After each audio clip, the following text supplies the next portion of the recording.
Malam tuan-tuan dan puan-puan, sama-sama kita pada sesi malam ini dalam Let's Learn Futures webinar dengan topik bagaimana swing trade dalam SPO menggunakan laporan commitment of trader. Okey, sebelum tu saya nak sound check dulu. Sebelum kita bersiaran nak test dulu kita punya apa kata sound. Kalau you all boleh dengar, boleh cuba komen satu.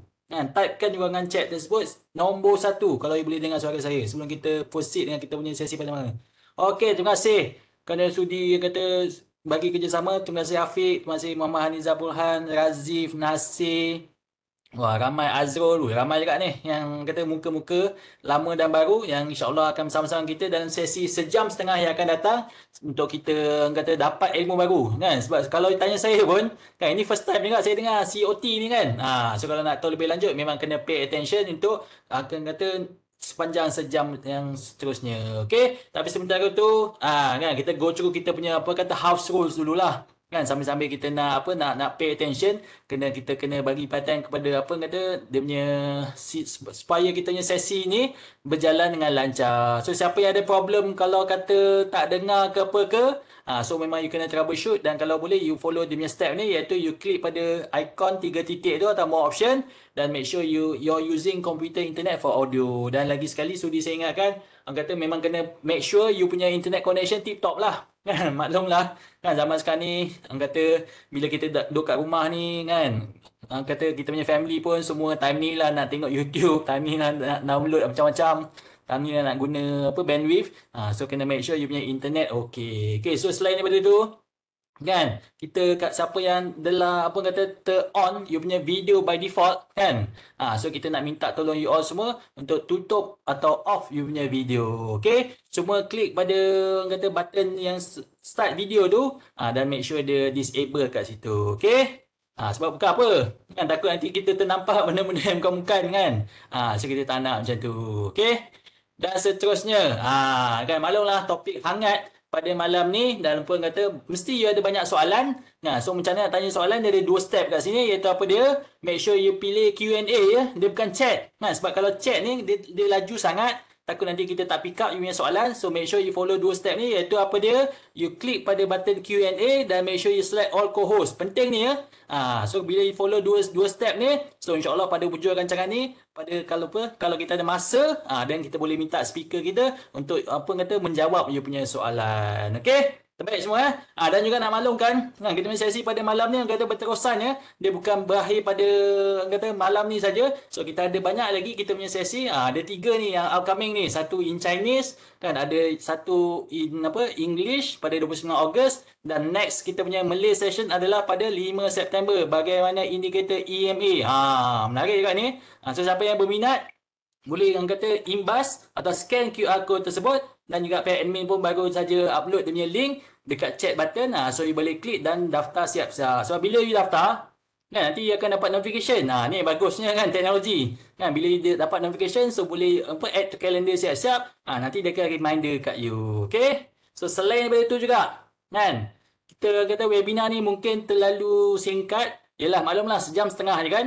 So apa yang boleh buat, kita ada online workshop juga. Kita punya online workshop ni upcoming ni orang kata sehari lepas pilihan raya 12 hari bulan kita ada pilihan raya hari Sabtu tu. So kita akan adakan online workshop pada hari Ahad 13 Ogos. You boleh kalau boleh attend dua-dua session lah. You attend sesi pagi dan you attend sesi yang apa petang tu. Dan kalau orang kata kalau nak lagi make sure you attend yang English pun ada pada 9 hari bulan September. Boleh juga attend. Orang kata lagi banyak lagi bagus. Tapi make sure kata you kata bila daftar tu kena participate lah. Sebab apa dia hanya terhad kepada 50 peserta. Okay, takut nanti dah daftar lepas tu alamak ada benda lah Tuan Eza atau alamak ada tiba-tiba ada orang kahwin lah apa semua. So kita tak nak benda tu berlaku sebab takut yang ambil spot kawan-kawan yang lain. Okay. Okay, kata inilah kita punya orang kata star of the show pada malam ni iaitu Dr. Amir. Tapi sebenarnya nak check Dr. Amir ada kat situ tak? Hello, tes. Okey, terbaik. So Dr. Amir pun dah bersemangat ni. Kata, yelah kan.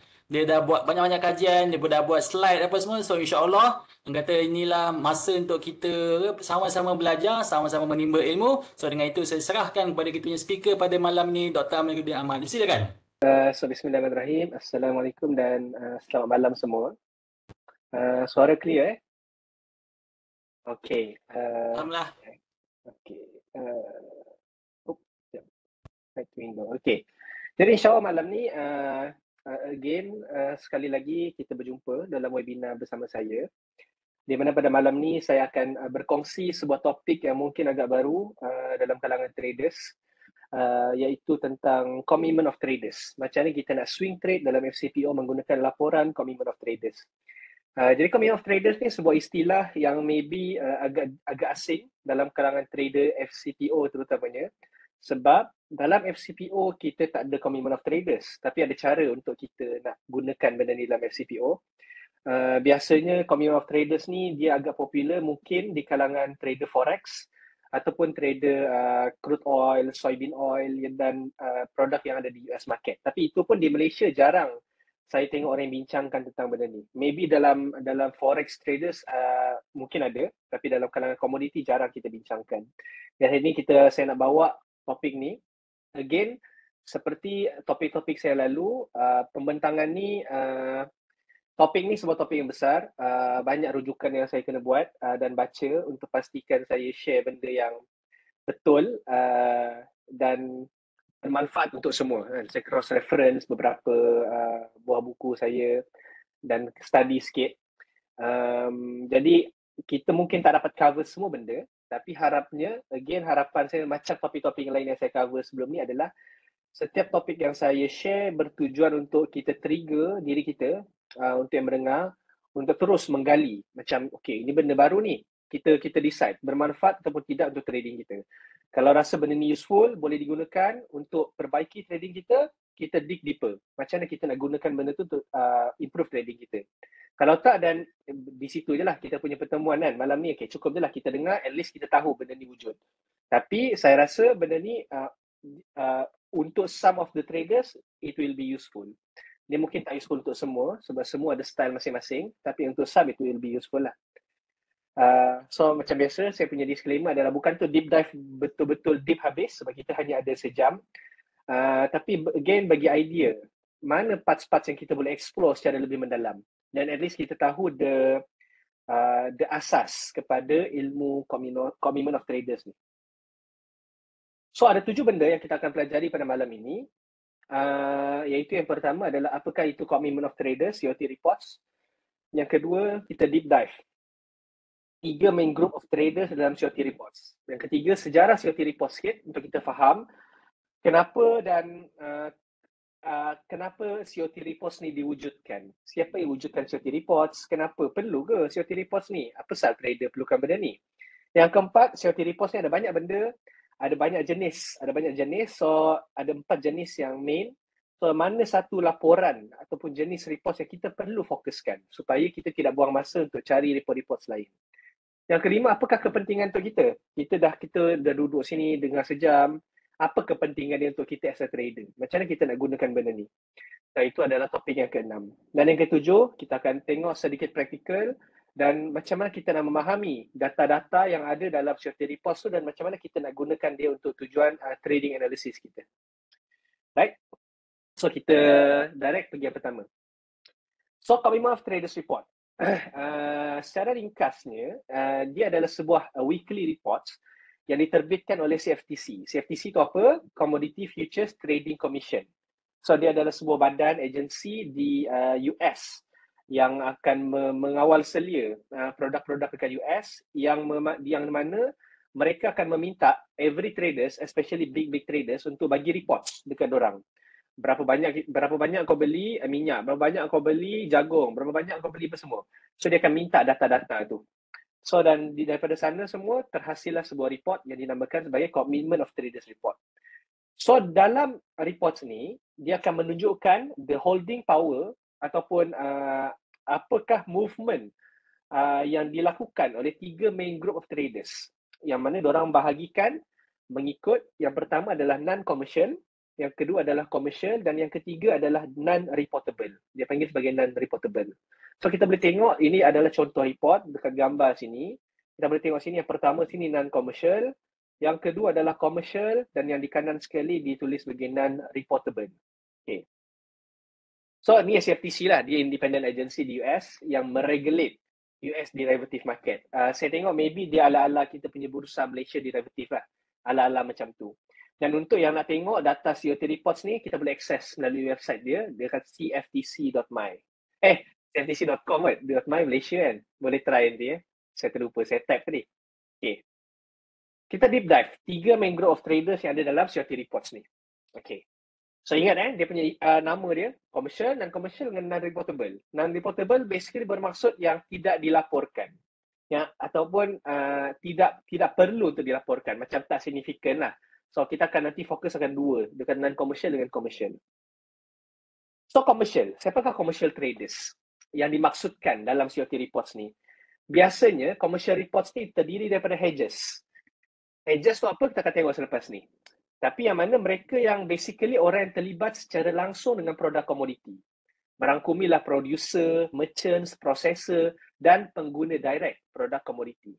Jadi macam kalau kita nak bayangkan dalam kelapa sawit, merchants ni ataupun hedges ni biasanya mungkin Felda, FGV, orang yang terlibat, Arsawit kan. Company-company yang terlibat secara langsung dengan produk kelapa sawit itu sendiri. Orang pengguna kilang yang membeli sawit, kilang yang memproses sawit, peladang-peladang company yang menguruskan ladang-ladang sawit. So mereka ada kepentingan secara direct dengan kejatuhan dan kenaikan harga sawit. Dan begitu juga untuk produk-produk lain lah, macam jagung ke minyak mentah, minyak brand, sama, konsep yang sama. Jadi disebabkan golongan ni, orang yang ada direct interference dengan market, dorang kena kawal risiko perniagaan dorang dengan melakukan hedging di pasaran. Apa yang dimaksudkan dengan hedging? Okay, contoh, kita tanam jagung. Bayangkan kita adalah orang yang terlibat secara langsung. Kita tanam jagung dan kita expect 100 kilo jagung akan matang dalam masa 3 bulan. Tapi, ni 3 bulan akan datang ni cerita. Kita tak tahu harga akan naik dan turun. Dan kita takut kalau harga jatuh lah. Sekarang harga contoh $4.5. Ini kita contoh di US kan. Kita takut kalau kita tunggu harga jagung dah matang baru boleh dijual 3 bulan nanti, harga dah jatuh. So apa yang kita boleh buat? Kita hedge kita punya position di mana kalau harga jatuh, at least sekarang kita dah short corn di futures market. So kita pun short untuk 3 bulan akan datang punya kontrak dekat futures market. Jadi, apa yang akan jadi? Let's say harga jagung sekarang $4.5 kan. Kalaulah harga jagung jatuh, 3 bulan akan datang ke $4 ataupun mungkin jatuh lagi teruk ke $3. So, kita akan rugi sikit sebab masa tu kita hanya boleh jual jagung fizikal kita yang dah ada tu, harga masa tu $3 lah. Tapi, kita akan cover kerugian kita tu sebab ada untung pada kontrak yang kita dah short awal tadi. So, itu nama dia hedge. Kita rugi dekat produk fizikal, kita untung dekat produk yang kita dah short dekat futures market. So itu adalah hedging yang dilakukan oleh main player dalam market untuk mengawal risiko produk mereka. Okay, saya nampak Dr. Arif dah masuk kebetulan terkeluar nama. Okay. So commercial ni, commercial player dalam market, roughly every product maybe berbeza sedikit. Tapi biasanya dia comprise lebih daripada 50% dalam pasaran. Diorang punya pegangan. So nak kata kalau dalam bursa Malaysia, kita istilahkan sebagai jerung. Orang yang boleh kawal market. Dekat produk futures sebenarnya ada juga jerung. Iaitu orang-orang dalam commercial players. Commercial punya market. Sebab they have a very deep money, deep pocket. Yang mana, ni saya kata kat bawah ni kan. Diorang ada memang duit yang sangat besar. Sebab diorang ada kepentingan yang besar dalam market. So ini adalah unfair advantage diorang. Antaranya adalah yang pertama, ni adalah industri mereka, tidak kira industri apa, minyak, jagung, kelapa sawit. So diorang ada connection dengan major players dalam market. Apa yang kita tahu, diorang dah tahu lebih awal. Harga sawit nak meningkat, demand supply, adakah tengah sekarang tanam sawit lagi several months tak berapa bagus sangat. Diorang dah tahu lagi awal. So ini adalah info-info unfair advantage yang diorang dah tahu lebih awal. So kita akan baca berita harga sawit dijangka jatuh oleh analis semua. Tapi berita-berita yang kita baca ni most likely main players ni dah tahu lebih awal dan dorang dah react lebih awal daripada news. Sebab tu kadang-kadang yang kita nampak harga dah gerak lagi awal lepas baru news keluar sebab dorang tahu lagi awal daripada kita. So, tapi walaupun kita tak ada information edge, kita panggil ni sebagai information edge lah, unfair advantage yang orang ada, kalau kita pandai baca COT reports, more or less, dia bukan 100%, tapi kita boleh baca dan cuba fahami apa yang big players ni dah buat. Adakah diorang menjangkakan, adakah big players ni berdasarkan information awal yang diorang tahu, adakah diorang menjangkakan harga sawit, minyak, jagung akan turun ataupun naik berdasarkan diorang, macam mana diorang punya movement dalam market, diorang makin beli, diorang makin jual. So itu adalah analisis yang kita boleh buat. So macam saya kata tadi juga, diorang punya deep pockets ni to a certain level, diorang boleh stabilize market ataupun move the market in certain product. Itu adalah level big money yang diorang ada. So ada beberapa, kalau tengok ini several years backnya kajian, ada kajian dibuat, ada macam contoh 4 hingga 8 sebenarnya main players dalam satu produk, saya tak ingat produk apa, tapi 4 to 8 players tu dah merangkumi lebih daripada 60% of volume of the market. Ada 4 sampai 8 players je dan diorang ni adalah dalam commercial. So nak kata itu antara kepentingan lah untuk kita faham apa yang diorang ni buat. So one big takeaways. Okay, dah one big takeaways Tak, ni okay. So antara one big takeaways kita adalah non-commercial biasanya, not always, biasanya counter trend disebabkan hedging nature orang. So bila harga jatuh, diorang biasanya akan beli lagi. Bila harga jatuh, diorang beli lagi. So kita boleh tengok daripada graf di bawah, ini contoh dalam British Pound. So macam saya kata tadi, commodity commitment of traders ni dia ada dalam banyak produk. Futures ada, foreign exchange pun ada. So ini kalau British Pound, kita faham orang yang ada direct kepentingan lah dengan British Pound. Okay. So bila ni non-commercial ni commercial sebenarnya, typo. Commercial biasanya dia counter trend sebab dia nak hedge. So bila British Pound, kita bayangkan ini tak kisah nama apa pun, dia benda yang sama akan terjadi selalunya. Ini kita anggaplah sebagai oil. Bila harga oil jatuh, kita boleh tengok sini net position dia akan bertambah. Sebab itu dia hedging. Kan dia jatuh, dia tambah lagi. Sebab dia ada pegangan. Dia ada pegangan British Pound direct dekat dia punya market. So bila jatuh, dia nak beli lagi. Jatuh, nak beli lagi. Bila naik, dia start menjual. Dia start menjual. So minyak pun sama, jagung sama, kelapa sawit pun sama. Kebiasaannya begitu nature dia. Okay, itu tentang commercial tadi. Tentang non-commercial pula. Okay. Ini tadi commercialnya players. Kita tengok tentang non-commercial. So non-commercial juga comprise of big fund. Cuma biasanya dia tak sebesar commercial. Dan diorang ni adalah orang-orang yang tak terlibat secara langsung dalam industri. Dan biasanya terdiri daripada hedge funds, fund manager, commodity trading advisors. Commodity trading advisors ni, kalau kita dig dalam lagi, dia terdiri daripada orang ETF, bukan EPF, ETF. Yang akan trade commodity produk juga. Dan large insti. So fund manager lah. Sometimes kita tengok ada produk unit trust yang ada sedikit commodity punya produk ada dalam dorang punya fund manager private mandate contohnya. Sometimes ada yang ada fund commodity dalam produk dorang. So dorang akan beli dan hedge, bukan hedge, dorang akan buy dekat commodities juga. Dorang akan trade di commodities. Ringkasnya, non-commercial ni basically adalah big speculators, big traders yang fokus on trading dan dorang nak profit based on price movement. So dorang, kalau commercial tadi adalah against the trend, counter trend, non-commercial biasanya akan follow the trend. So dorang ada trend following. So kalau kita tengok di sini, again produk British Pound tadi, kalau kita tengok di sini British Pound, movement dia terbalik dengan harga.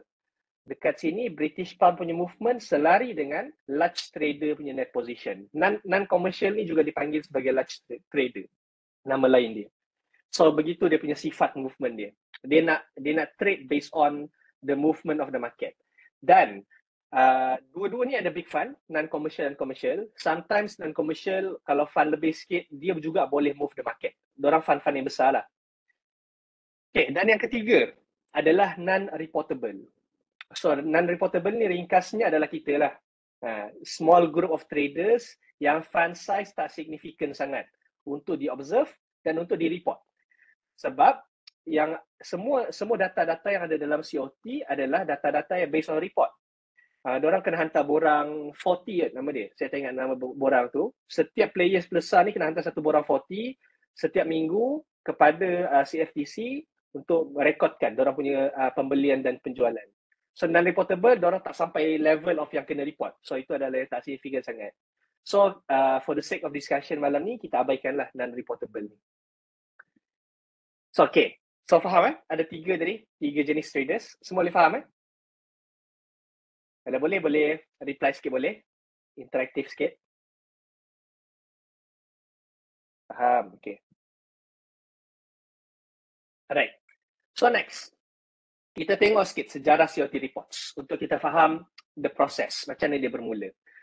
Ringkas je, bermula tahun 1924. So dah hampir ulang tahun ke-100 COT reports ni tahun depan. Bermula dengan US Departments of Agricultural Grain Futures Administration. Panjang nama dia. Mengarahkan laporan untuk dikeluarkan secara tahunan yang menunjukkan aktiviti hedging dan speculation di futures market. So dia bermula dengan satu department yang kecil, agriculture sahaja. Tapi kemudian ringkasnya, panjang lagi dia punya cerita, tapi ringkasnya tahun 1924, tugas itu diberikan kepada CFTC, iaitu sekarang Commitment Futures Trading Commission. Tapi dia punya proses tu, kalau kita tengok, kita baca history dia sedikit, dia bermula dengan tahunan. Kemudian 1962 dia bermula dengan bulanan. 1990 bermula dengan 2 minggu dan 2000 keluar setiap minggu. Persoalan dia, kenapa semakin lama semakin kerap laporan ini dibuat? Kenapa dulu lambat, sekarang semakin sekejap? Betul, Wong KL. Kita adalah non-reportable. Okay, so saya tak nak tunggu jawapan, takut tak ada yang tu jawab. So jawapan dia adalah, yang pertama, dulu lambat nak dapat setiap tahun, setiap bulan sebab dulu manual. Diorang akan dipostkan borang untuk isi. Sekarang online, cepat sikit. Yang pertama. Yang kedua, pernah ada satu fasa yang mana ada studies yang dibuat ataupun survey yang dibuat. Function ke tak CFTC ni, COT reports ni kepada traders. So, bila survey dibuat, majority traders nak untuk COT reports ni diteruskan. Dia pernah ada fasa yang dia nak dihentikan sebab berguna ke tidak kan? Tapi after concession dibuat, survey dibuat, ramai bersetuju untuk diteruskan COT reports. So kekerapan ni semakin bertambah sampailah ke 2000, keluar setiap minggu. So dia akan diterbitkan setiap hari Jumaat oleh CFTC pada pukul 3.30 PM ET time zone. Ataupun waktu Malaysia 12 jam ke hadapan, 3.30 pagi Sabtu. Tapi ingat, laporan tu walaupun dikeluarkan pada hari Jumaat, dia menggambarkan komitmen ataupun pegangan traders as of hari Selasa pada minggu itu sehingga minggu sebelum dia. Kiranya bermula Selasa minggu lepas hingga Selasa minggu tu, seminggu punya pegangan. Tapi Selasa sampai Jumaat, masa untuk bagi report, isi borang apa semua. So Jumaat baru release. So kita nampak seminggu punya reports, nampak delay, nampak lambat. Alamak, dah lambat lah. Price dah bergerak. Tapi ada cara dia untuk kita baca. Dia bukan baca direct macam tu, tapi ada style dia untuk kita baca. So dalam laporan tu, kita boleh tahu position long, short dan spread position yang juga menunjukkan open interest pada minggu tu. So ada istilah baru lagi satu, open interest. So kalau kita tengok dalam topik tadi yang Tuan Reza share, ada satu topik open interest juga akan dikongsikan oleh Excellent pada bulan ni, pun boleh dengar. Open interest ni, again, maybe istilah yang jarang dibincangkan juga, kita akan tengok sekejap lagi. Apakah maksud open interest? So, laporan COT menjadi semakin popular sebab apa? Sebab kita boleh analyse big fund, activity big fund, commercial dan non-commercial. Inilah dua big fund yang kita nak tengok dalam market. Dan apabila kita analyse dia, ada banyak cara nak analyse. Malam ni kita akan tengok salah satu cara yang ada. Kita boleh faham. Dia punya main objective of tonight adalah kita nak faham cara analyse supaya kita faham apa yang bermain di kepala commercial dan non-commercial punya traders ni. Apa yang diorang fikirkan? Diorang tengah nak cari long ke, nak short ke? Diorang masih ada duit ataupun tidak? Nak hedge lagi? So, kita nak faham that kind of sentiment dalam market. Alright, so ada 4 jenis laporan COT yang kita boleh akses dalam website CFTC. Yang pertama adalah legacy report. Juga dikenali sebagai futures only report. So ini yang akan banyak digunakan dan kita akan fokus pada report ni. So ini adalah the most popular one. So dia akan laporkan dalam format yang berikut. Macam yang saya tunjuk awal tadi. Non-commercial, commercial dan non-reportable. So di bawah ni.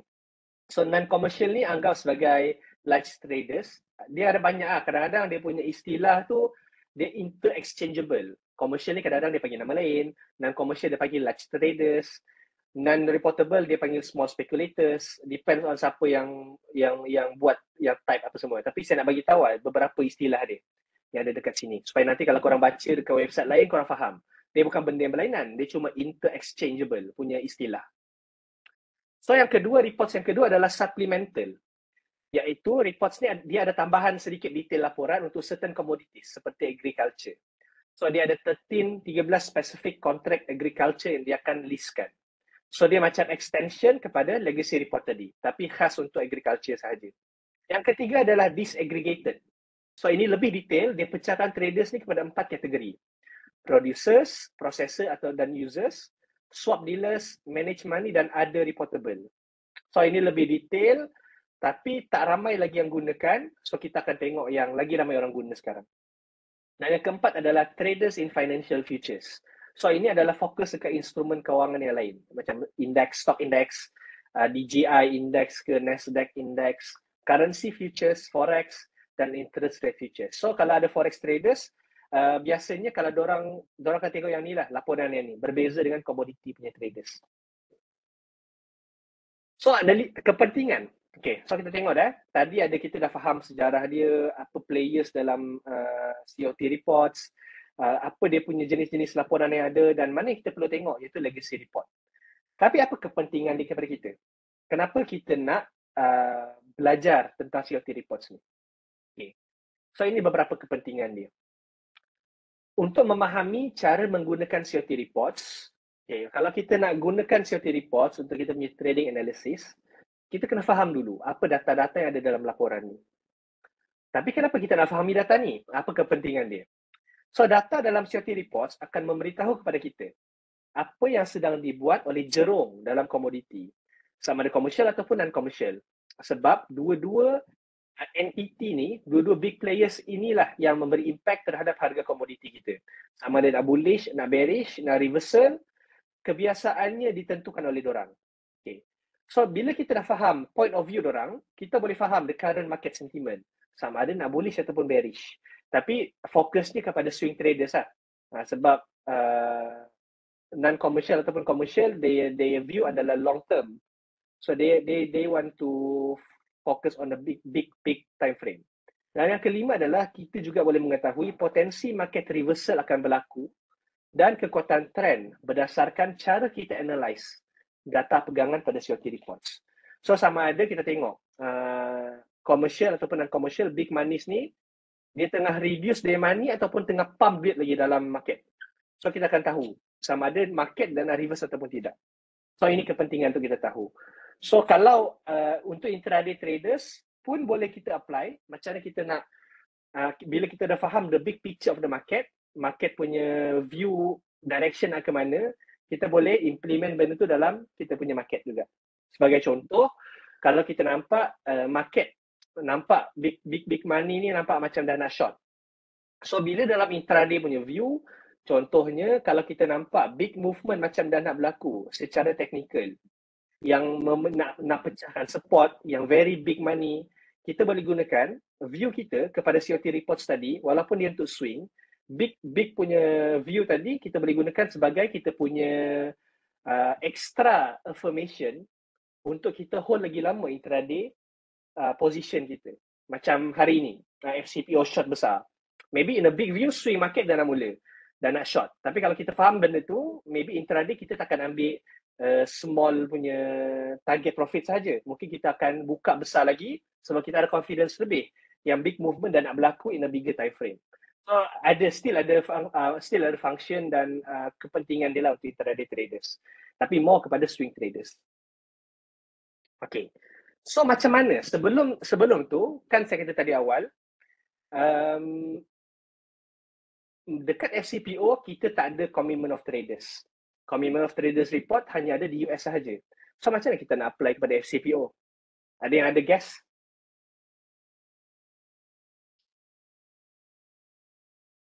Yang guess 30 saat punya guess lah. Rasanya macam mana? Okay, itu macam dah terbuka tadi slide. Okay, tengok report Soya. Okay. Betul. Macam terbuka. Betul. So, point dia adalah soya tu So dekat BMD, saya dah cuba cari dan agak susah untuk kita cari similar data. Yang paling dekat saya jumpa, dia ada detailkan open interest. Tapi tu pun tak ada data yang latest. So maybe kita boleh request dekat BMD lah untuk cuba buat benda yang sama. Macam CFTC buat. Kalau tengok yang data yang saya jumpa ni, maybe ada data lain yang saya tak jumpa. Tapi yang saya jumpa tahun 2021, dekat website BMD, dia ada buat. Dekat sini kita tengok palm oil futures. Ada volume dan open interest. Tapi itu je lah. Dia tak ada extra data yang lain. Okay. Dan data lain kita ada juga open interest dekat website ceicdata.com. Kita ada data daripada 2004 sampai 18. 2018 je, tapi open interest sahaja. Dia tak ada pendetailan. Open interest ni milik siapa? Commercial, non-commercial ataupun non-reportable punya. So susah untuk kita buat analisis lebih, walaupun ada cara untuk guna open interest ni yang kita akan bincang dalam webinar hujung bulan ni oleh Excellent dan Bursa juga. Tapi dia tak sama macam COT reports. So solutionnya adalah kita boleh consider sama ada, kita boleh consider trade soybean oil, crude oil ataupun produk-produk yang ada dalam COT reports kalau nak apply knowledge ni. Ataupun kalau kita trade FCPO sahaja, kita masih boleh gunakan data COT soybean oil sebagai mirroring data kita. Sebab maksudnya kita analyze data COT soybean oil dan assumptionnya price FCPO akan follow the same movement macam soybean oil. Tapi ada pros and cons untuk cara ni. Okay, sebab ramai dah ke soybean oil tadi, okay, kita tanya soalan lagi. Apakah pros mungkin ramai dah tahulah. Cons dia apa? Kalau kita buat macam ni. Apa cons dia? 30 saat punya soalan.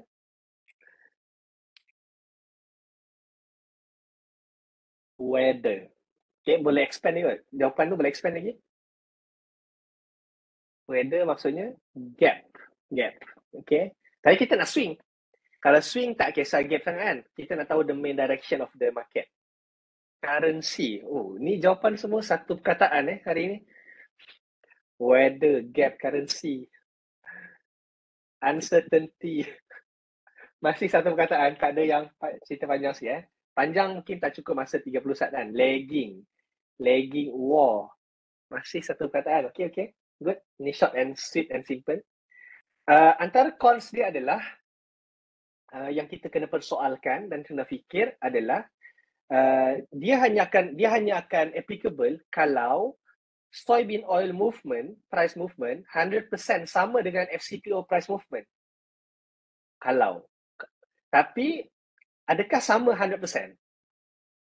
Saya boleh jawab. Adakah sama 100% soybean oil dengan FCPO dari segi price movement? Maksudnya bila soybean short, FCPO short, soybean long, FCPO long ataupun vice versa. Tak sama 100%. Okay, bukti dia.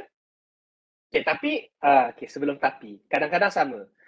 Tapi correlation dia agak tinggi. Kan? Ada study dibuat juga. The study establish the time series on palm oil and soybean oil prices are co-integrated, even though separately. This means that there exists a long-run equilibrium relationship between the two variables. There is therefore no tendency for the two variables to drift wide apart in the long run. Alhamdulillah. So studies ada, correlation tu tinggi.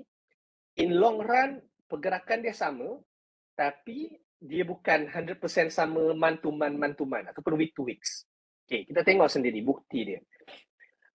So yang warna oranye adalah price FCPO dan warna biru adalah price soybean oil. So bila kita tengok secara sekali imbas, movement dia lebih kurang sama. Bila soybean ini FCPO jatuh, soybean jatuh. Naik, dia pun naik. Okay, in the long term betul. Kalau kita nak swing for long run, price movement dia akan sama. Ini daripada 2001 punya harga. So agak very, very similar lah price movement dia. Cuma yang berbeza maybe kalau ada masa FCPO naik banyak, SPO naik juga tapi naik sikit. Ataupun terbalik, SPO naik banyak, ada masa FCPO naik juga tapi naik sikit. Ataupun vice versa, kejatuhan. Tapi naik tetap naik.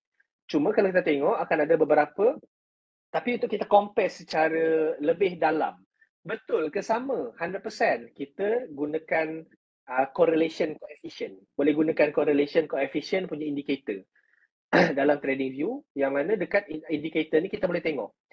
Kalau CC, correlation coefficient tu, ini saya letak dekat bawah ni adalah 1, maksudnya ketika itu price movement 100% sama.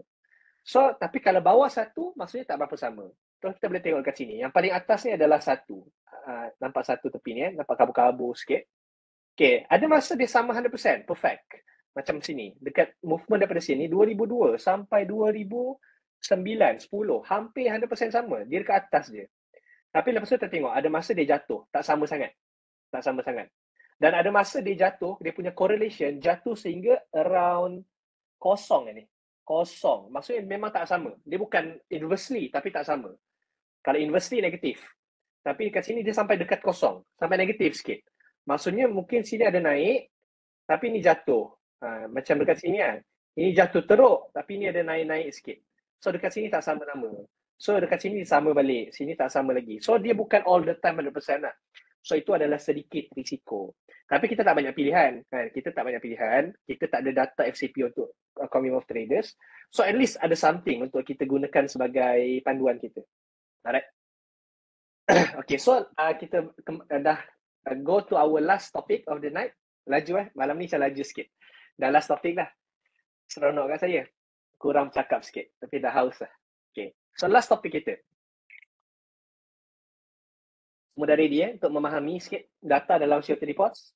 Kalau dah ready, boleh komen ready dalam ni. Jadi saya minum air sekejap.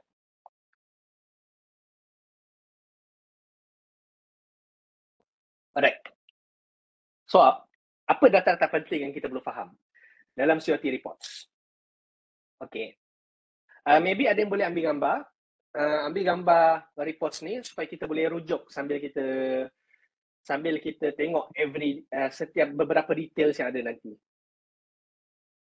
Okay, dah ambil gambar atau screenshot ke? Kita akan banyak rujuk kepada gambar ni balik. Okay, so pertama kita boleh tengok dekat atas ni, dia tulis, ini saya ambil daripada website cftc.gov. Betul kan gov tadi Tuan Neza bagi. Kita boleh tengok, kita boleh pilih lah mana produk yang kita nak. So ini saya ambil produk soybean oil yang dikeluarkan oleh CBOT, yang di bawah CBOT, Chicago Board of Trade, options and features combined position as of 1 Ogos 2023. So ini data minggu lepas. Yang dikeluarkan pada, bila keluar? Hari Jumaat. So dia dah, kita akan tengok dia punya pembahagian non-commercial, commercial dan total. Kemudian ada non-reportable position dekat sini. So senang cerita, kanan sekarang ni kita abaikan terus. Non-reportable tak penting untuk kita. Kita akan fokus kepada non-commercial dan commercial. Kemudian spreads. Okay, spreads kat sini sedikit complicated. Data spreads kat sini. So kita abaikan dulu data spreads kat sini. Kita akan fokus dekat long dan short untuk non-commercial dan commercial. Kemudian kita akan tengok dekat sini juga.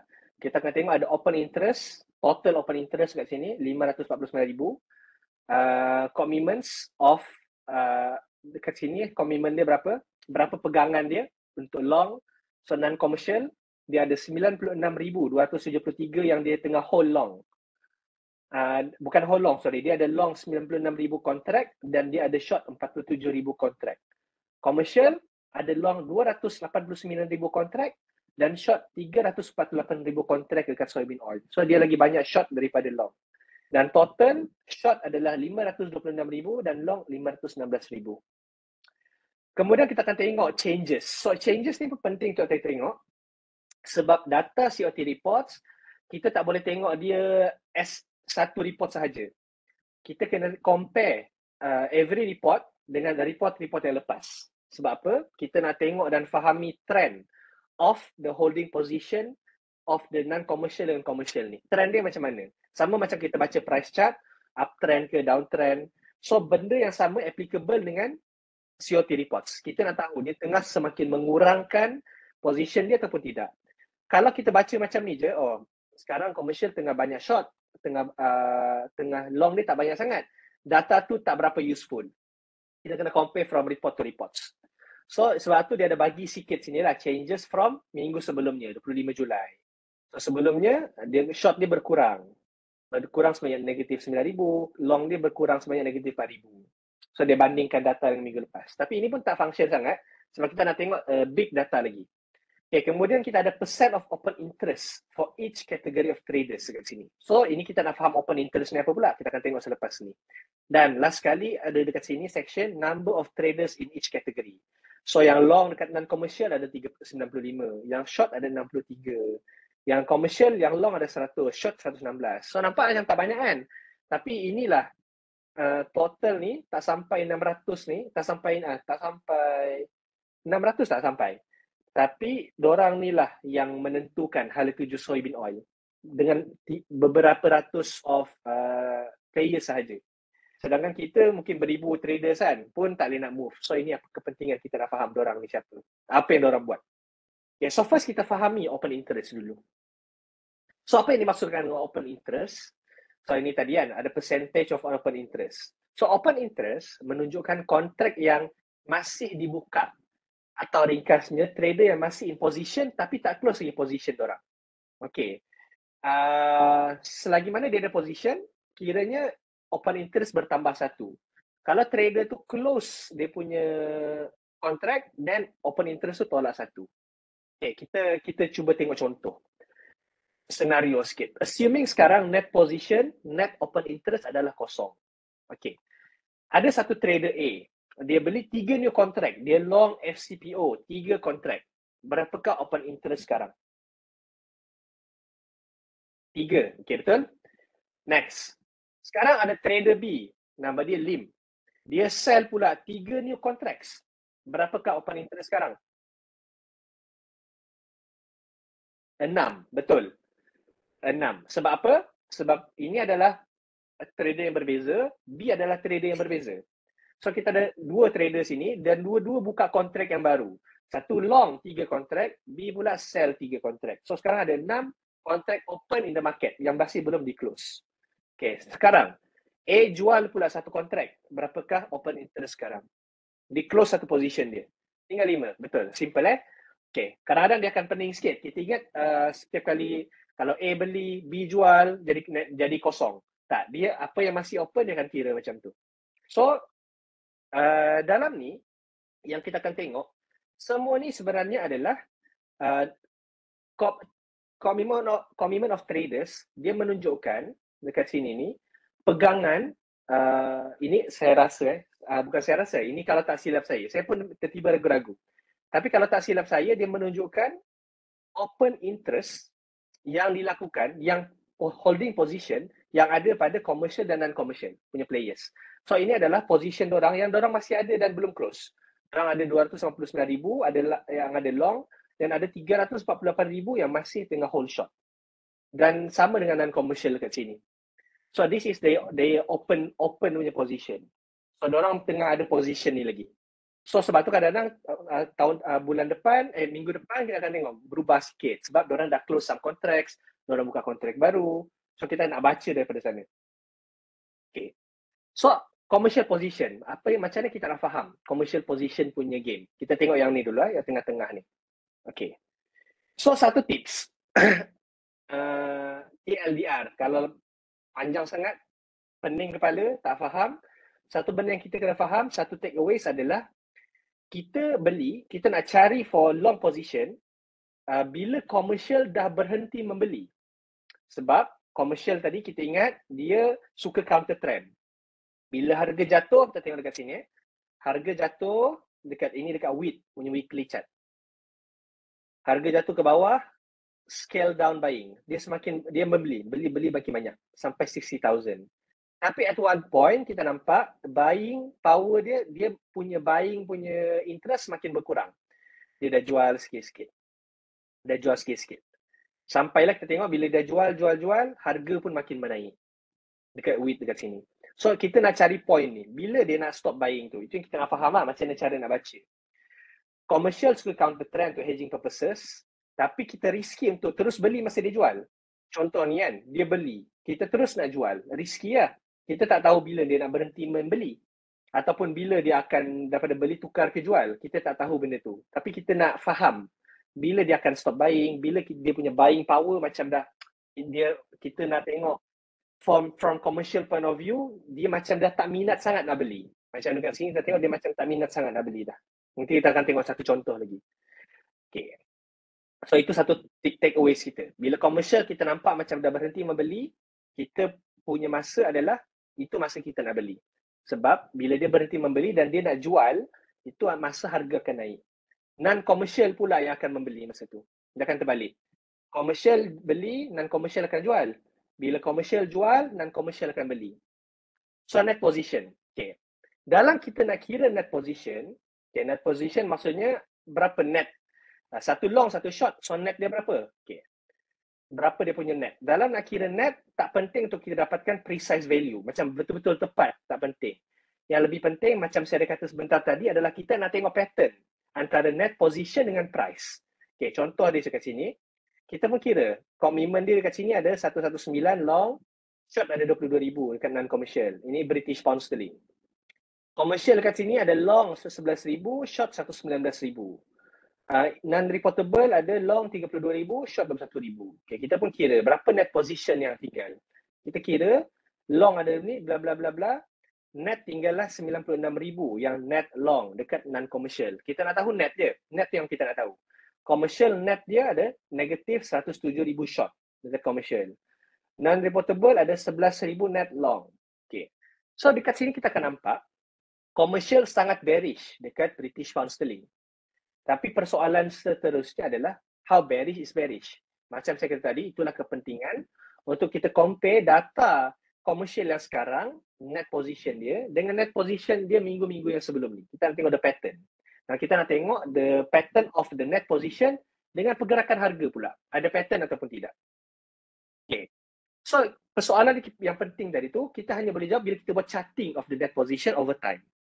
Kita boleh tengok dekat sini, commercial net position yang very bearish. Okay. Atas ni adalah the net position. Warna hitam ni adalah the commercial punya position. Ini net position dia tadi yang negatif 107,000. Dekat sini dia dah masukkan dalam data.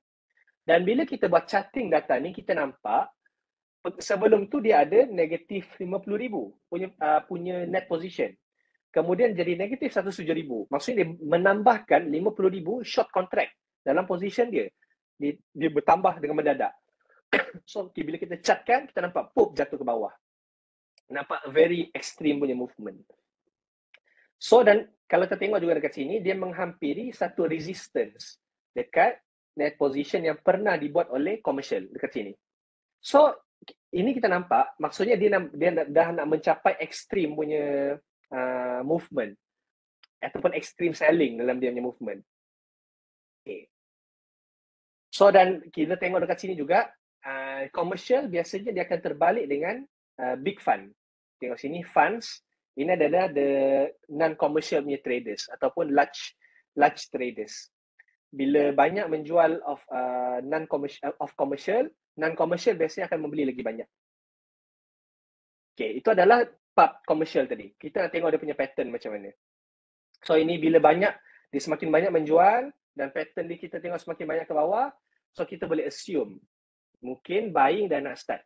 Kita mungkin dah nak beli ataupun kita mungkin dah nak jual. Okay? Okay, so far semua okay? Boleh faham ke?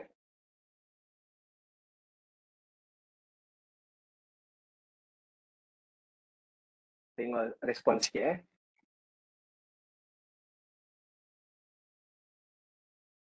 Oh, tak ada respon ni, dia macam tengah brain lagi. Sikit. Okay, kita ingat macam ni, tengah digest. Agak memeningkan, but it's okay. Dia maybe pening nak digest, kita balik pada asas dia. Okay. Ingat.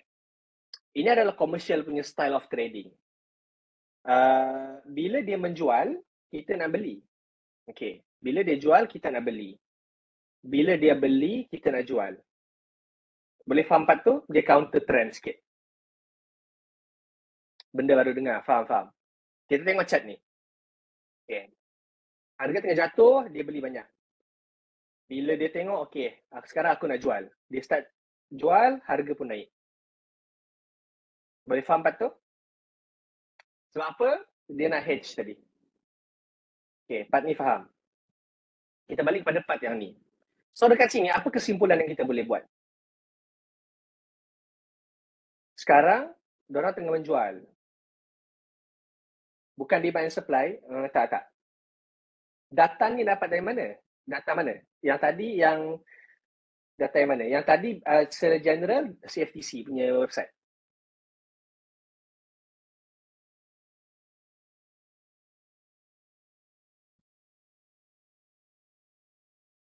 So, bila kat sini, okay, ini kita tak habis tengok lagi price nak bull. Bila tak habis tengok sini, okay, sekarang bila tengah dia menjual banyak macam ni, kita bayangkan apa yang terjadi dengan price.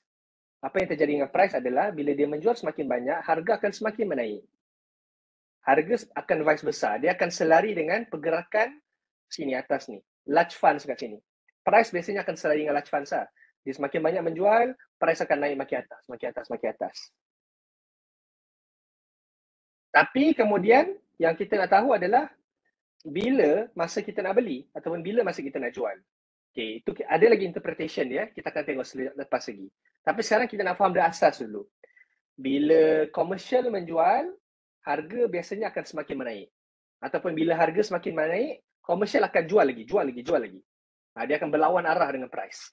Tapi terbalik dengan non-komersial, harga makin naik, dia akan follow the trend. Sama ada dia yang gerakkan harga ataupun dia follow the harga. Dua-dua boleh jadi. Kita tengok dekat sini British pound yang sama. Okay. Large speculators, ini kita nak tengok application dia sikit. Large speculators, as discussed, kita dah discuss tadi, dia opposite dengan commercial. Orang biasanya akan follow the trend. Dan kita boleh gunakan data ni to predict possibility breakout failure akan berlaku. Okay, so this is the interesting part dan applicable sikit. Benda yang lebih applicable. Yang tadi kita nampak konsep, sekarang applicable punya part. Okay. Large speculators, kita tengok dekat sini, ini adalah net position dia. Net position semua faham Tak ada yang net position semua faham kan? Cara kira dia. Okay. So ini net position dia. Sekarang net position dia dalam maybe 40,000 dekat sini, atas ni. So bila large speculators, ingat, large speculators selari dengan pergerakan harga. Kebiasaannya macam tu. So sekarang position of large speculators ada dalam 40,000 yang tengah long British pound. Dia tengah long British pound. So British pound harga pun menaik. Poof. Menaik sampai ke puncak A kat sini. Okay. Kemudian dia jatuh. Dia jatuh sikit. Kemudian large speculators dia push. Dia push lagi harga British pound ataupun harga oil ke kelapa sawit sama je. Dia push lagi pum sampai ke atas ke titik B. Okay. Kali ni antara bila kita dah faham movement ni berlaku macam mana, ini yang interpretation yang kita boleh buat. Dia dah push sampai ke British B, sampai ke point B, tapi harga tak berjaya nak break up daripada point A. So ada beberapa interpretation yang kita boleh fikirkan. Yang pertama adalah mungkin fund of large speculators dah sampai max limit. Dia tak ada lebih fund dah. Itu adalah maximum limit fund dia. So dia cuba push lagi harga dengan harapan ada someone yang akan break out kan harga sini. Tapi tak ada. Dia dah tolak ni, tak ada. Masih stuck dekat sini. Resistance yang ada. Okay, so kita boleh nampak benda tu sebab apa? Kita tengok dekat sini. Dia punya net position. Dekat B kita tengok net position dia sama dengan dekat A. Dia punya limit tu. Resistance dia sama. Tapi masih tak berjaya pecah. So kita boleh bayangkan ataupun assume ini maybe adalah limit fund dia. Alright. Tu satu analisis kita. Kemudian kita tengok lagi price movement berlaku. Tengok dekat C pula.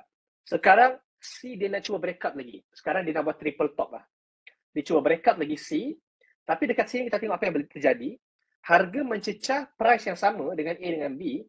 Tapi dekat net position of large speculators dah berkurang. Maksud dia apa? Maksud dia sekarang yang push harga sampai ke resistance dah bukan large speculators. Adalah mungkin kita, retailers. Kita dah follow. Kita dah FOMO, beli, nak pecahkan resistance. Tapi large speculators punya assumption masa tu adalah susah nak pecahkan ni. So dia dah jual sikit-sikit. Sebab tu kita nampak net position dia semakin berkurang dekat situ. So apa yang kita boleh buat, bila kita faham benda tu berlaku, kita tunggu dia pecah support dekat sini untuk confirm kan. So gabung dengan technical analysis, pecah support dekat sini, dekat D, kita boleh cari untuk short dekat sana. Dan bila terjadi jadi dia pecah support, kita nampak dekat sini large speculator pun mula habiskan jualan dia. Dia jual semua net position yang dia ada sampai jadi negatif. Sekarang dia tengah short. Boleh faham ke macam tu? Ini secara ringkas dia, nak faham? Boleh faham? Alright. So, kita boleh ambil lah. Kita boleh ambil satu side. Kita boleh ambil sama ada nak tengok large speculators punya position yang lebih senang difahami sebab dia follow the trend ataupun commercial. Betul, cuma nak practice. Dia ambil masa nak practice, dia ambil masa sikit lah. Kita akan tengok data-data soybean oil, crude oil dan gabungkan dengan FCPO pula. Okay. Kita tengok contoh lain.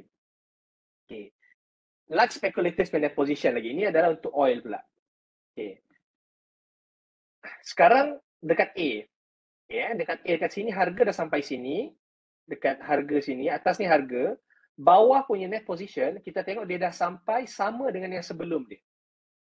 Okay. So, bila sampai, dia sama macam support resistance lah. Kita anggap dia macam, ini macam dah sampai resistance je ni, dia tak boleh nak, dia tak ada macam dah tak ada capacity nak sell lagi. So, maybe dia dah sampai max selling capacity as compared to before. Kita dah compare dengan sini. Okay, kemudian harga pun bergerak lagi ke bawah. Harga makin jatuh ke bawah. Tapi apa yang jadi? Net selling position of large speculators makin berkurang. So dekat sini biasa kalau kita tengok indicators ke apa, kita panggil dia sebagai divergence. Ada divergence berlaku. Harga makin ke bawah, tapi large speculator net position makin ke atas. So itu divergence lah. So kita boleh assume harga ke bawah oleh siapa? Bukan large big money dah. So kita boleh assume sekarang dia dah mula subside selling pressure. Kan dia dah mula beli sikit. Dia dah mula clearkan position selling dia. So semakin lama semakin ke atas. Dan so bila kita nampak benda ni jadi, kita pun ini adalah potential market reversal untuk jadi. Maksudnya large speculators dah tak berminat nak jual. Sebab dia macam dah capai max selling capacity. Dia tak boleh jual lebih lah. Itu dah dia capai. So sampai sana je lah boleh short. Macam tu lah lebih kurang. Sampai sana je lah large speculators nak short. Sekarang dia mungkin tengah fikir nak long. So kita based on technical analysis, kita buat charting, tengok dekat mana resistance, bila breakout, buat high, kita boleh cari position dan long. Dan masa tu large speculators pun masuk kau-kau, pum, dia habis masuk. Dia habiskan jual semua dan sekarang dia mula membeli. Okay, ini nampak, ini, okay.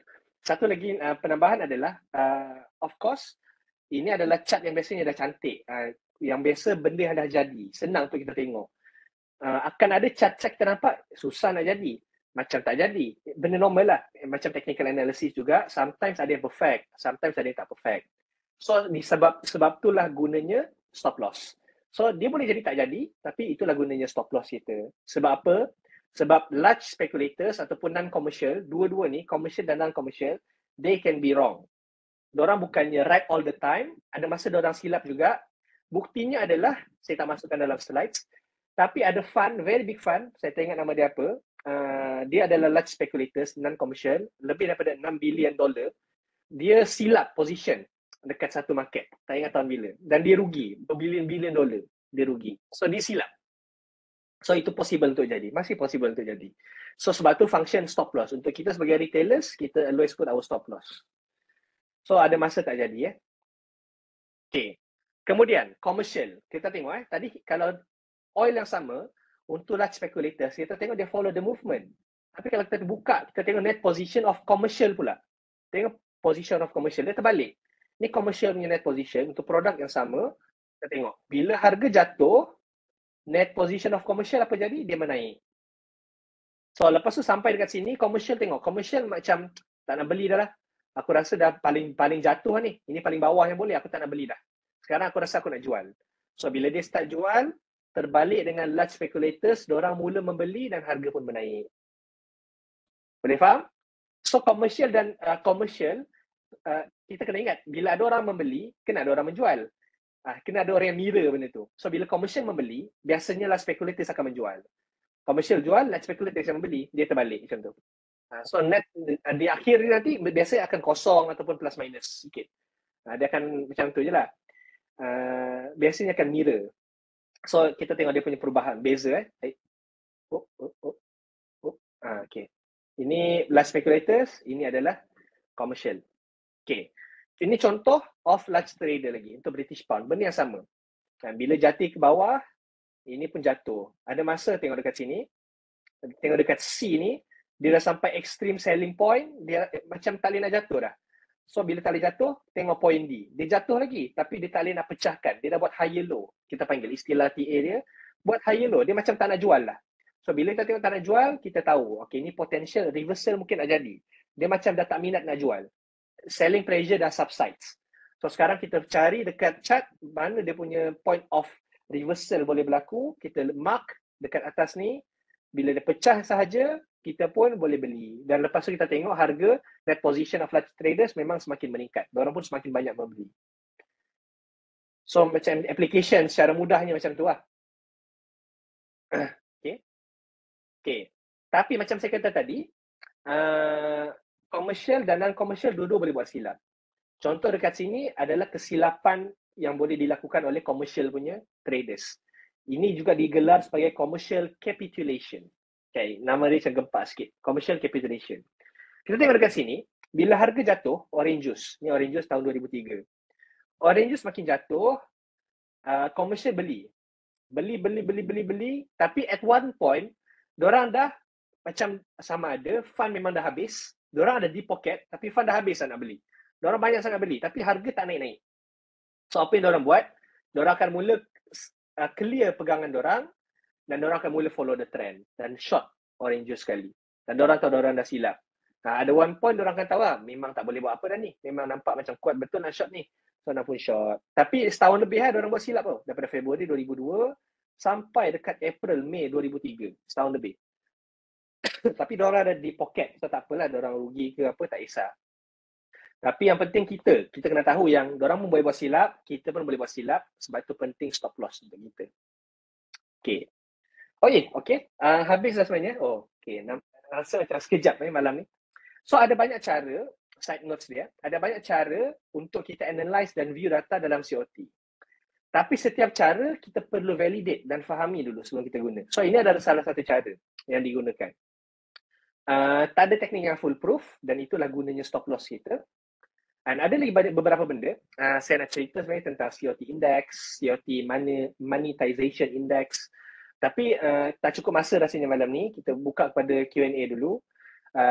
Dan satu poin penting juga, kenapa pentingnya juga COT ni untuk kita fahami. Dan maybe kalau kita betul-betul faham, kita boleh apply dalam swing trading kita, adalah sebuah kajian. Kajian yang lama, saya tak jumpa kajian yang baru. Mungkin ada kalau korang boleh jumpa.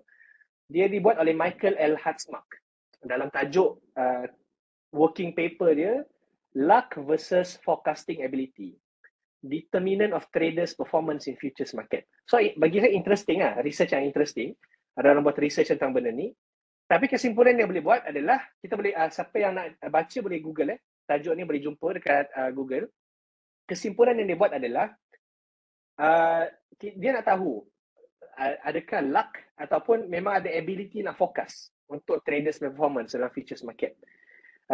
But to cut things short, dia mendapat conclusion daripada beberapa studies yang dia buat, bukan dalam working paper ni saja, adalah big winners biasanya dapat dekat large traders. Large traders biasanya akan menang besar dan small traders biasanya akan kalah banyak. Dia buat banyak study, nampak dia punya similarity-nya macam tu. Large traders walaupun kita ragu-raguan nak follow ke tak diorang ni, tapi biasanya diorang adalah the big winners. Dan small traders biasanya small losers. Ini from a swing point of view. Swing point of view. One of the thing yang kita boleh buat untuk maybe improve trading kita, adalah kita kaji macam mana kita nak cuba memahami point of view large traders ni, iaitu dengan membaca COT reports. So itu antara benda lah yang saya tengah study for the past several months. Dan saya cuba apply. Masih dalam fasa study lagi Saya pun masih dalam fasa study untuk kita cuba apply dan improve trading kita. So ini antara beberapa points yang saya nak share dan yang saya dah dapat. Panjangnya sebenarnya bila nak baca sendiri banyak. Dia lagi complicated, baca beberapa reference, susah nak fahami. Sebab istilah baru. So ini saya bagi macam bentuk yang layman yang saya rasa semua harap ni boleh faham. Okay, so itu sahaja. Kita buka kepada Q&A sikit. Alhamdulillah, terima kasih kepada Dr. Amir kata bagi yang kata eye opener lah. Nak deep dive semua dalam masa sejam setengah memang orang kata memang pengsan lah. Tapi at least dengan ada kita punya eye opener ni, orang kata at least kalau siapa yang berminat, boleh orang kata boleh baca lebih lanjut, boleh boleh tanya yang macam dot question kan. So lepas ni kita akan ke sesi Q&A, tapi sebelum kita nak sesi Q&A tu, kita nak nak minta you all juga kan sambil-sambil you type soalan tu. Kan, kalau boleh kata isi dulu borang maklum balas sebab kita nak bagi feedback kepada Bursa Malaysia tentang kita punya sesi ini dan sesi-sesi yang akan datang kan, kat mana kita boleh tambah baik ke apa semua. So insyaAllah you isi tu, dan siapa yang kata dah isi, kalau sama ada you scan QR code tu ataupun you klik pada link yang pihak admin kita dah publish, dah letak dekat chat tu, so insyaAllah you ambil masa lah dalam 30 saat ke, dia tak lama pun kan, dia tak lama pun, dalam 30 saat 1 minit settle je. Okey, sementara tu orang kata tunggu kawan-kawan kita nak isi feedback form apa semua tu. Kalau siapa yang ada soalan juga, make sure you follow dia punya step ni. Seperti yang kita dah bagi tahu tadi, ada 2 je step dia, iaitu apa dia? You pilih Q&A dan make sure you select all co-host. Barulah kita boleh orang kata go through you punya soalan nanti. Okey, Dok. So nak tanya Dok ni, Dok punya pemahaman tentang COT ni berapa lama orang kata nak dapat orang kata kata nak deep dive dalam COT ni, adakah mungkin few hours ke few days ke macam mana kalau bagi orang yang baru lah kan, untuk memahami macam mana yang Dok faham seperti ni sekarang ni. Ini soalan daripada tak ada kat ni kan? Tak ada. Ni nak tahu juga sebab manalah tahu kan ada yang berminat nak ni. Okey. Dia bergantung dengan kita fokus banyak mana lah. Tapi kalau kita fokus several days, maybe dah boleh faham secara roughly. Tapi lepas tu kena tengok contoh pula, kena cuba kaitkan price movement dengan data COT. So kalau kita nak put into hours, saya rasa mungkin 20-30 jam lah. Okay. Tapi yang kata dia punya pemahaman tu, as long as you ada basic fundamental technical apa semua, insyaAllah boleh lah kan? Boleh faham. Boleh faham. Cuma istilah baru tu lah, kadang open interest. Kita macam confuse open interest dia. Kita tengok pengiraan dia macam lari sikit. So, dia kena banyak baca-baca sebab benda ni kadang-kadang dia bukan straightforward. Data ni kadang-kadang ada yang CFTC, untuk yang tak tengok data dia lagi, sometimes ada data yang dia salah kira sikit. So, point dia adalah kita tak perlu exactly, kenapa salah plus minus sikit ni.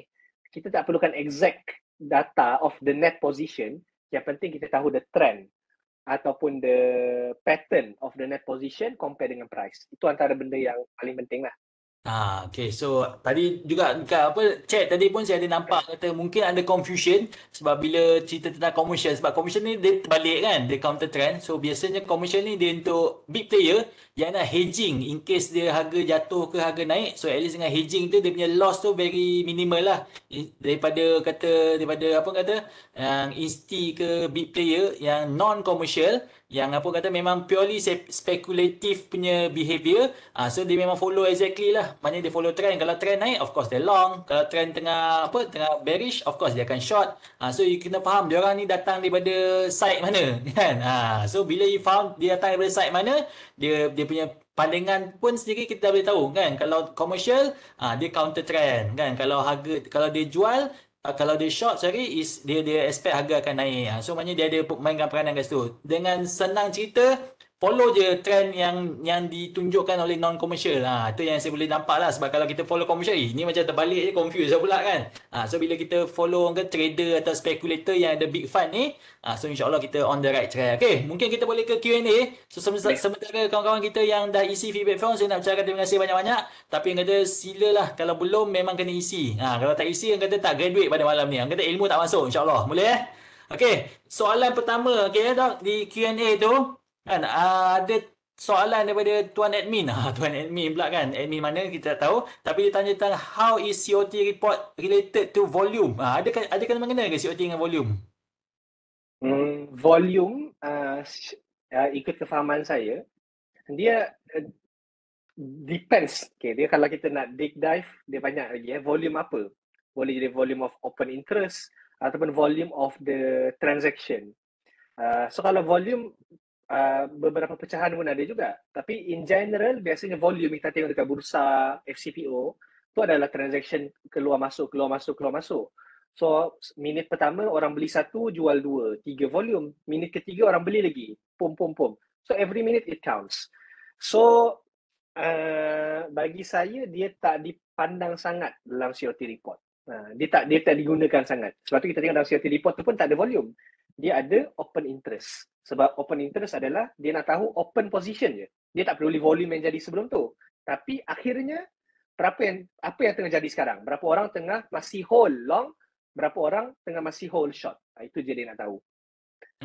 Okay, so maknanya net tadi dulu lah kan. Maknanya lebih Net tadi. banyak apa? Lebih banyak trader yang apa tengah long atau lebih banyak mana trader yang tengah short. Maknanya dia Betul. open contract lagi lah kat situ. Open So, contract lagi. dia bukan related to volume yang as per kita tahu transaction punya volume. Dia bukan tu. Dia lebih kepada orang kata okay lah open interest tadi tu lah kan. Kalau lebih berpandangan bullish, maknanya dia boleh expect harga akan naik. Okay. Soalan seterusnya, admin ni banyak tanya juga ni. So bersedia lah, standby ya. Sementara kita nak go through Admin the mana last ni? 20 minutes. InsyaAllah. Nak tanya, okay, dia tanya tentang is it safe for retailer macam kita ni nak analyse non-commercial. So mungkin Dok ada pencerahan? Saya punya conclusion selepas kepala jam kan kita study semua adalah saya rasa lebih mudah untuk kita analyse non-commercial ataupun large speculators. Sebab ini so far as to my studies and research setakat ni adalah sebab biasanya dia mirror kan. So bila mirror sebenarnya lebih kurang sama je lah. Non-commercial dia mirror dengan commercial. So kita follow non-commercial lebih senang sebab dia follow the trend. So it's the same thing lah. Safe. For conclusionnya safe. Safe. Betul. So Only, yes. Ditambah bawah tu only, yes. Betul, boleh. betul, only kat situ. So maknanya lebih senang lah nak analyse sebab dia kata dia follow the trend kan. Sebab nanti kita campur banyak sangat pun susah kan. Ni kata tengah bullish, ni kata tengah bearish. So better kita stick to non-commercial only untuk kita punya lebih memahan. Soalan seterusnya daripada admin. Admin tanya soalan banyak sangat ni. Terbaik. So soalan seterusnya, is there an indicator for COT report? Kan. So mungkin tak ada ni. Boleh ada indikator pula kan kat TradingView ni. Kan macam mana? Betul. Ada. Dia ada kalau kita tengok, kita search sikit, indicators kat trading view tu, ada banyak COT punya report. Cuma saya pun masih tengah check satu-satu sebab ada yang kalau kita compare balik dengan position dekat reports, kita tengok manually lah, saya tengok manually kat reports every week punya, dia nampak macam lain sikit. Jadi saya wonder data mana yang dia ambil. Sebab kalau kita faham macam mana indikator tu dibuat, kita tengok dekat script dia tu, kita boleh tengok dia extract data tu dari mana, website mana dia ambil. So dia dapat lari, ada yang lari sikit, ada yang lari banyak. So tak ada satu indikator lagi yang saya rasa reliable 100% lah dekat TradingView. Tapi masih tengah check lagi, tengah double check. So as of now, apa yang saya buat biasanya, saya tengok setiap minggu punya, so saya extract data manual sikit. Saya nak tengok the trend. Tengah study lagi lah, tengah study the trend of the data. Dan ada juga data website, third party punya website yang dia buat the net commercial net position contohnya. So kita boleh Google benda tu dan boleh cuba guna data tu. Dia dah buat graph siap-siap, cantik sikit lah. So itu mungkin mudahkan lagi. Tapi again kita kena compare juga dengan COT report. Sebab apa? Sebab ingat, macam saya kata awal tadi, COT report ada 4 jenis. Ada legacy, ada disaggregated. So kita tak tahu report mana yang dia guna. So the data analysis tu mungkin berlainan. So kita nak pastikan dia sama dengan apa yang kita faham lah dengan menggunakan legacy report.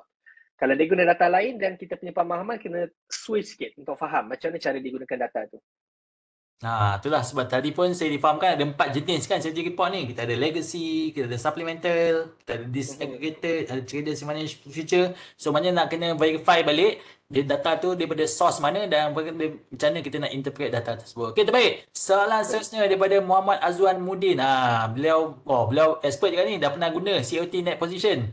Kan dia bila kata nampak macam terbalik position commercial dengan large trader. Tadi pun kita dah faham dia punya dia keterbalikan tu sebab commercial dia lebih kepada nak hedge, dia punya dia punya large trader ni dia lebih kepada nak make profit lah daripada speculation tadi. Tapi mungkin doktor ada lebih pencerahan kan untuk kita lebih fahamkan kenapa dia terbalik antara commercial dengan large trader ni tadi. Tak ada pencerahan boleh buat sebab saya tak guna lagi. Saya baru nak check ni COT tu. COT reports by Lofat. Tufat. Ini mesti trader tega ni. Azwan Terdega. Lofat. Oh, okay. Ini private punya kan. Commodity. Lofat. Tak jumpa yang public lah. Lofat. Okay, tak apa. Nanti saya tengok dulu. Tapi dia terbalik, kadang-kadang mungkin bukan salah interpretation dia, mungkin dia tersilap label. Sometimes boleh jadi benda tu. Jadi kita boleh assume je lah yang based on apa data yang kita baca, yang kita dah faham. So kalau data tu dah betul, value dia tu dah betul semua, then itu the best lah. Dia terbalik tak terbalik, kita tukar, kita switch dalam kepala kita. Kalau dia kata commission, maksudnya itu merujuk commercial, maksudnya merujuk pada large. Large commercial, mungkin dia silap label. Mungkin, saya tak tengok lagi lah. Tapi kalau ada yang betul-betul sama, I think cantik lah tu. Nama dia apa? COT net position. Net position by low fat. Okay. Okay, baik. Okay. Oh, okay. Jumpa. Jumpa Jumpa. Oh, ada banyak kan ni? Tak tahu yang mana ni.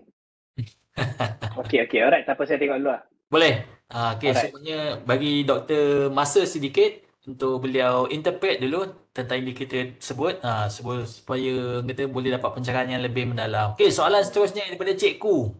Saya risau juga ni sebab kita ada masa lebih kurang 15 minit. Tapi yang kata kalau siapa yang ada soalan silakan tanya je. Kalau tak ada soalan saya terpaksa tanya soalan nanti. Kan? So sementara kita tunggu kawan-kawan kita lain yang mungkin tengah type soalan atau mungkin tengah macam mana nak interpret atau macam mana nak luahkan dia punya soalan yang terpendam, so silakan, ini adalah peluang you untuk tanya kan, untuk you dapatkan pencerahan sebab lepas ni yang kata topik kita dah lain. So sementara kita di dalam topik COT ni tanyalah macam-macam. Okey, tak apa, kita move on to soalan seterusnya daripada cikgu.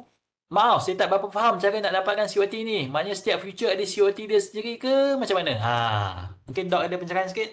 Okay, betul. Ringkas macam ni, saya ringkaskan lagi sekali. COT report adalah laporan tentang position trader-trader besar yang ada dalam market. So, setiap produk ada dia punya COT report sendiri. Contoh FCPO ada sendiri. Ini contoh, FCPO tak ada lah. Contoh crude oil ada dia punya report sendiri. Soybean oil ada report dia sendiri. Corn ada report dia sendiri. So, setiap tu ada report-report dia sendiri. So, kita pilih produk mana yang kita nak tengok. Macam tu. Okay, terbaik. So, depend pada kita punya komoditi yang kita nak trade tu sendiri. So, Betul. macam FCPO, kita tak ada FCPO punya report. So, insyaAllah kita boleh follow soya bean oil. So, nak tanyalah kan, Dok, sepanjang Dok trade FCPO ni memang banyak follow soya bean. Maknanya soya bean tu memang kata boleh dipercayai lah, senang cerita. Macam ke macam mana soya bean? Betul. Bagi setakat ni boleh dipercayai lah, betul. Tapi kita tak boleh nak rely soybean, tengok soybean tengah long ni, kita long. Biasanya kita separately juga sebab sometimes the movement of soybean dia lagging sikit berbanding SCPO. Kadang-kadang dia laju sikit. So kita tak boleh nak kata exactly time FCPO naik, soybean oil akan naik. Dia tak works that way lah. Tapi in a long term biasanya dia follow. So untuk intraday dia bahaya sikit kalau kita nak follow soybean untuk kita decide trading entry kita. Tapi untuk long term lebih kurang risikonya. So untuk swing trader dia lebih bermanfaat lah. Untuk intraday ke untuk scalping ke dia tak begitu accurate. Okay, terbaik. Kita ada soalan daripada Wong KL. Terbaik. Yang kata dah masa-masa ujung ni. Terima kasih kerana sudi kata type punya soalan. Soalan daripada Wong KL. Kalau seorang tu buat scalping atau intraday, adakah laporan COT ni boleh membantu beliau? So mungkin Dok boleh tolong? Okay. So macam saya kata tadi, kalau dia kena pandai menyesuaikan. Maksudnya macam ni. Intraday kita dah ada kita punya technical analysis setup kita. So kalau kita rasa itu dah good enough, maybe kita tak perlukan COT reports. Tapi bergantung dengan style intraday juga. Okay, contoh macam saya, ada masa bila saya intraday, saya trading, saya dah fixkan saya nak TP berapa ticks, saya nak stop loss berapa ticks. Saya nak fokus intraday. Sebab intraday pun time frame dia besar kan. Kita boleh intraday, kita nak scalping ke, nak 10 minit, 15 minit ke, ataupun kita nak hold lagi lama daripada pagi sampai ke petang masa close market. So kalau kita nak buat sampai close market dan kita rasa hari tu berdasarkan COT report yang kita tengok, nampak macam ada kecenderungan market nak buat big movement. Market macam tengah dah nak bearish movement. Based on intraday dah ada dia punya bunga-bunga sikit. So kita pun decide kita nak cuba hold lagi besar. Kita nak target profit dah lebih besar daripada biasa.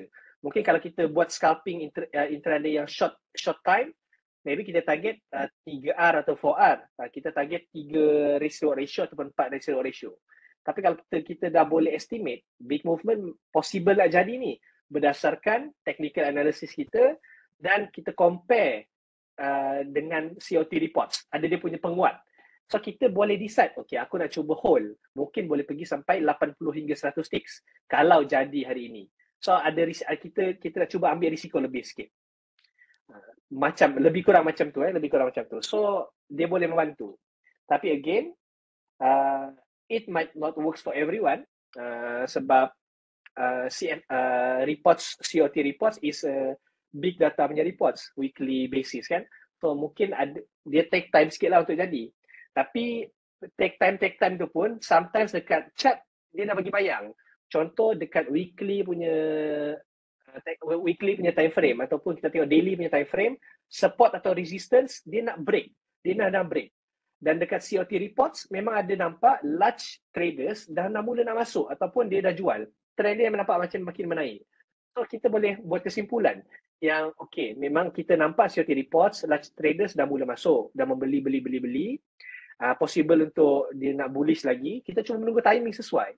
And dekat daily chart, okay, dia dah breakout ni, daily punya chart, daily punya resistance. So kita rasa, okay, aku nak cuba hold. Macam tu, lebih kurang macam tu lah, kita gabungkan dua tu. Itu style saya nak gabungkan. Tapi tak kata dia sesuai untuk everyday, tak. Dia bukan untuk everyday punya intraday punya trading, tapi ada hari-hari yang possible. Kita nak tunggu bila big movement tu nak jadi.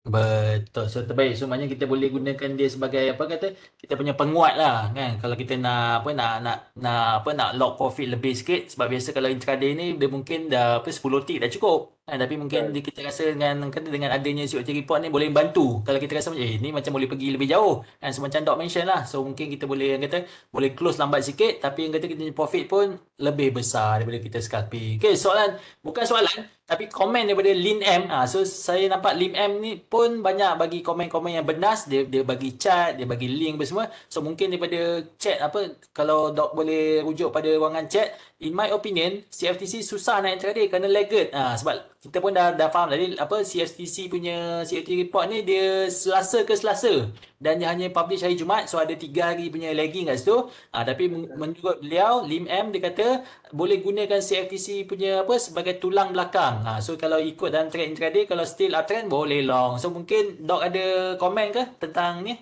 Betul, saya Lim M setuju. punya ni, opinion ni? Betul, setuju. Setuju lah. So maknanya betul lah. So maknanya kita boleh gunakan dia orang kata dia punya basis untuk kita tengok dia punya longer trend.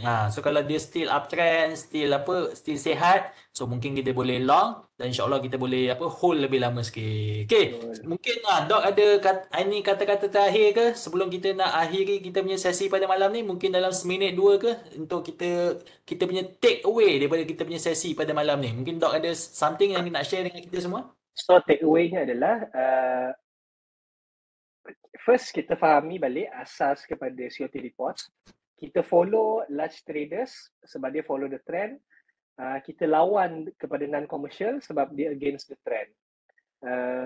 Dan melalui COT reports kita boleh gunakan untuk kita estimate bila possible market reversal nak jadi berdasarkan the selling climax istilah dia ataupun buying climax. Maksudnya selling dia tu macam dah tak boleh lagi dah. Bila nak beli pun tak boleh lagi jauh dah sebab dia dah tak cukup duit. Nampak macam dah tak cukup duit. So dia pun mula kurangkan sikit buying dia. Bila dia kurangkan sikit buying dia, maksudnya dia dah mula menjual. Bila dia dah mula menjual, maksudnya possible dia nak tukar direction. So kita boleh gunakan benda tu. Dan yang penting konsep asas ni kita fahamkan dulu. Kemudian buka chart kita gunakan. Kalau untuk yang mungkin sedikit susah, nak kena extract data daripada CFTC satu-satu, Google cari kalau ada COT net position untuk commercial dan non-commercial dekat third party punya website, kalau dan compare dengan real data yang ada, compare dengan 2-3 minggu, 4 minggu, tengok betul ke tidak. Kalau tak ada, tengok dekat TradingView, cari indikator tentang COT dan cuba compare juga. Data dia tu follow ke tidak dengan report yang sedia ada. Tengok mana yang follow dan kita gunakan indikator tu untuk kita buat study kita. Okey, terbaik. Itu kata-kata terakhir daripada Doc tentang kita punya topik pada malam ni tentang COT report. Dan saya Satu pun lagi. okey, ada lagi. Terbaik. Silakan. Satu lagi. Tengok macam tadi ada siapa share tadi, Azwan ada share pasal indikator yang daripada apa nama dia? Daripada low fat. Betul. boleh try juga guna tu. try add dekat TradingView. Saya tak compare lagi lah. Tapi kita boleh nampak dekat sana, kalau kita tengok, kita boleh nampak ada dua movement yang besar, commercial dan non-commercial. So, mana satu commercial, mana satu non-commercial, tadi Azwan kata dia mungkin tersalah label. So, kita tengok betul ke tidak. Tapi yang penting ada dua opposite, bila satu ke bawah, satu ke atas. So, konsep tu sama dengan apa yang kita study lah. Bila large commercial menjual, commercial akan membeli, dan the opposite way. Tapi kita juga boleh nampak dekat chart tu, ada satu lagi line, warna biru. Dan line tu macam tak signifikan. Dia macam stagnant je sideways. So itulah non-reportable. Kita boleh tengok dia macam tak ada signifikan sangat untuk kita gunakan sebagai analisis kita. Nanti kita abaikan je.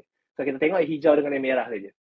Okay, terbaik. So, tuan kata kita punya key take away sebab yelah kan, commercial dengan non-commercial ni dia sentiasa berlawan kan. Seorang long, seorang short. Yelah kan, kalau seorang nak beli, mesti ada seorang nak jual kan. Kalau seorang nak jual, mesti ada seorang beli. So, dia memang akan sentiasa berlawan dan di situlah kita akan tengok movement of price. So, siapa yang boleh dictate market. Dan saya juga orang kata, terkejut juga kan bila Doc mention large fund yang ada bilion-bilion pun ada limited juga kan. So maknanya kalau dia dah push, harga dah tak boleh break, so memang tunggu masa je dia akan jatuh. So terbaik orang kata di atas pencerahan tu. So terima kasih saya ucapkan kepada orang kata Dr. Amir kerana sudi meluangkan masa sejam lebih dan kata sepanjang topik yang baru pada most of us yang kita bersama-sama pada sesi malam ni. So insyaAllah siapa yang nak deep dive lebih, mungkin boleh kata Google ke, boleh buka TradingView, study dia punya indicator ke tentang COT report. Okay, so siapa yang dah isi feedback form, saya ucapkan terima kasih banyak-banyak kerana benda ni yang memang akan membantu kita untuk kata bagi improvement untuk kita menambah baik kan, menambah baik dari segi yalah apa-apa yang boleh diimprove. So insyaAllah kita akan sama-sama improve from time to time. Dan juga sudi saya ingatkan lagi sekali, kita punya sesi bukan setakat malam ni saja kan, kita ada sesi dalam bahasa Mandarin, ada dalam English, ada dalam upcoming. Kita punya next session dalam bahasa Melayu adalah pada 5 September kan, bagaimana indikator EMA boleh membantu trader membuat keputusan dalam trading.